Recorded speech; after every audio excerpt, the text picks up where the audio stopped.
دوره دانشجویی ما که از این مسائل نبود که این لباس با کلاس بدن ما بپوشیم، این کلاههای منگوله دار که اینجوری تکون بخوره.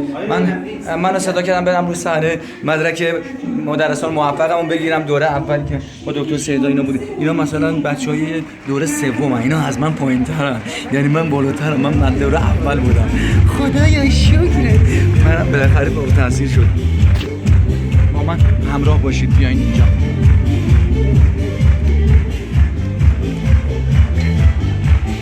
برای ما دارن آهنگ میزنن، برای ما جشن گرفتن مدرک فارغ التحصیل.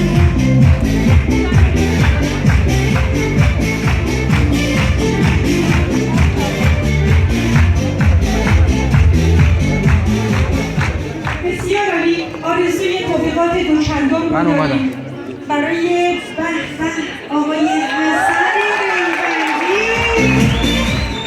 دیگه چی گفتم؟ میدونستم که همه منتظر من این لباسه بپوشم.